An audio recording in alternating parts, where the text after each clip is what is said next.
Espace TV, le 22h.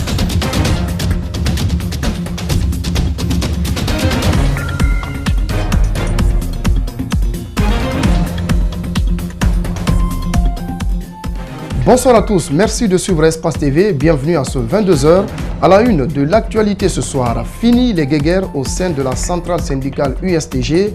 Des fédérations qui s'étaient désaffiliées à l'Union syndicale des travailleurs de Guinée font leur retour après d'intenses négociations.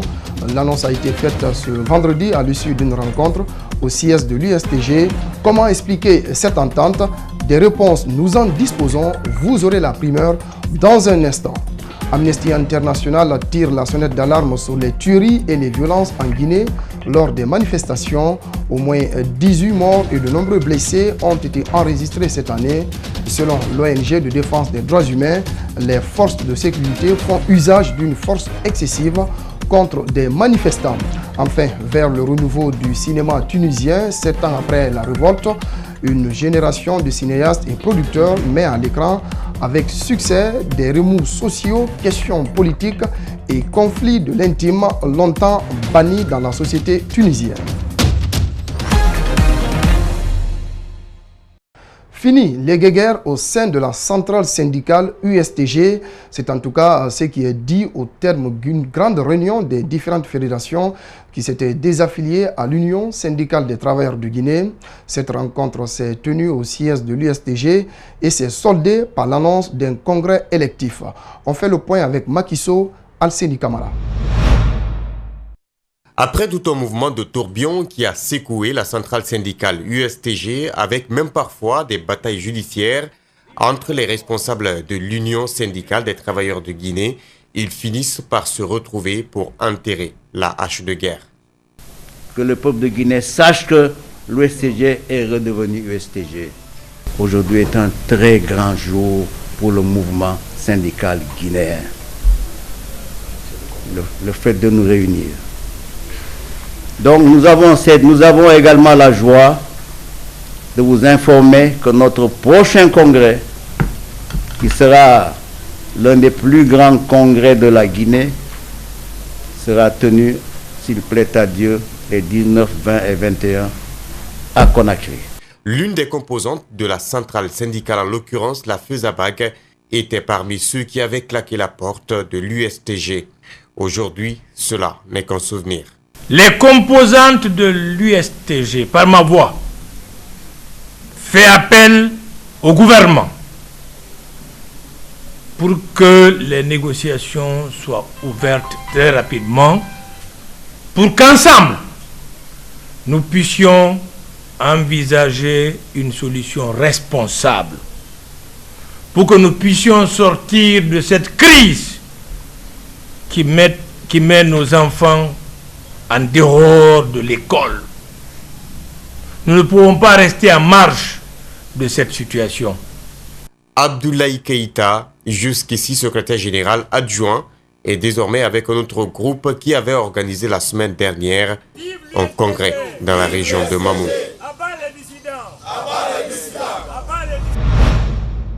À cette occasion, le SLEG, syndicat libre des enseignants et chercheurs de Guinée, a réitéré son engagement à poursuivre le mot d'ordre de grève déclenché depuis le 3 octobre dernier. Les propos du secrétaire général du SLEG sont recueillis par Makiso et Alseni Kamara. Que le Premier ministre, qui est constitutionnellement chargé, qui est responsable du dialogue social, est le premier à couper le dialogue. Il faut le dire. Puisque c'est lui qui nous a demandé d'attendre à ce que son gouvernement soit installé et après, il va s'occuper, n'est-ce pas, de notre point revendicatif. En réponse, il dit pas de négociation jusqu'en 2020.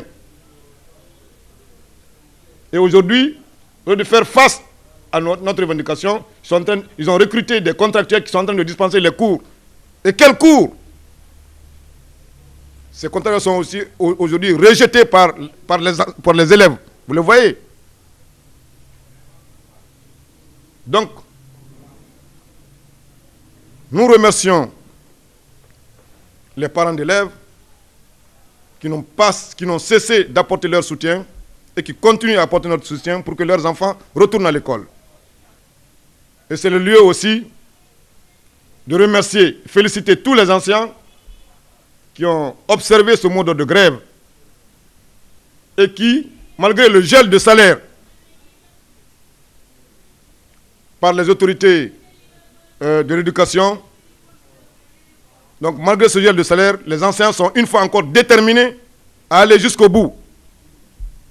Et nous invitons tous les enseignants à continuer à respecter ce mode de grève malgré ce gel de salaire. Et que nous allons prouver que cette fois-ci, nous sommes déterminés, nous sommes décidés, nous sommes engagés à ce que nous sortions de la misère dans laquelle vivent les enseignants. C'était donc le secrétaire général du SLEG qui s'exprimait sur la grève déclenchée par cette structure syndicale. Le gouvernement a tenu sa session ordinaire du Conseil des ministres ce jeudi à Sékou Touré sous la présidence du chef de l'État. Au menu de la session, la modernisation des procédures de règlement de taxes et impôts par le contribuable. Au titre des communications, plusieurs projets de loi ont été discutés et adoptés au cœur de ce Conseil des ministres. Compte rendu, Idrissa Bari. Dans son message, le président Alpha Condé a instruit l'équipe gouvernementale de Kassouri de promouvoir l'utilisation généralisée du gaz butane en Guinée.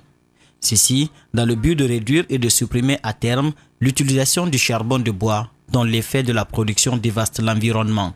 Le numéro 1 guinéen a aussi apprécié la reconnaissance par l'équipe du Doing Business de la Banque mondiale des efforts de la Guinée, classée en 2019 parmi les 3 pays réformateurs en Afrique au sud du Sahara.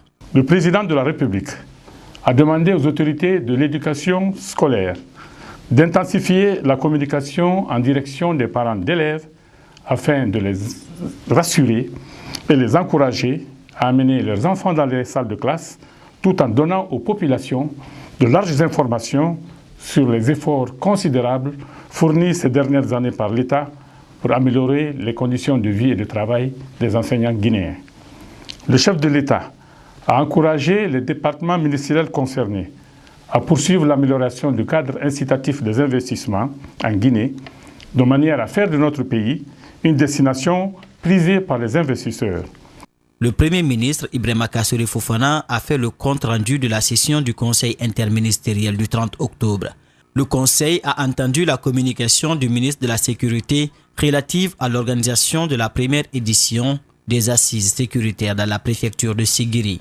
Le Conseil a apprécié l'initiative tout en demandant l'implication dans cette démarche de l'autorité publique locale, région, préfet, ainsi que la justice, l'administration du territoire, la défense nationale, le secrétariat général aux affaires religieuses, les mines, l'environnement et l'éducation, en vue de mieux cerner tous les contours de cette question sécuritaire.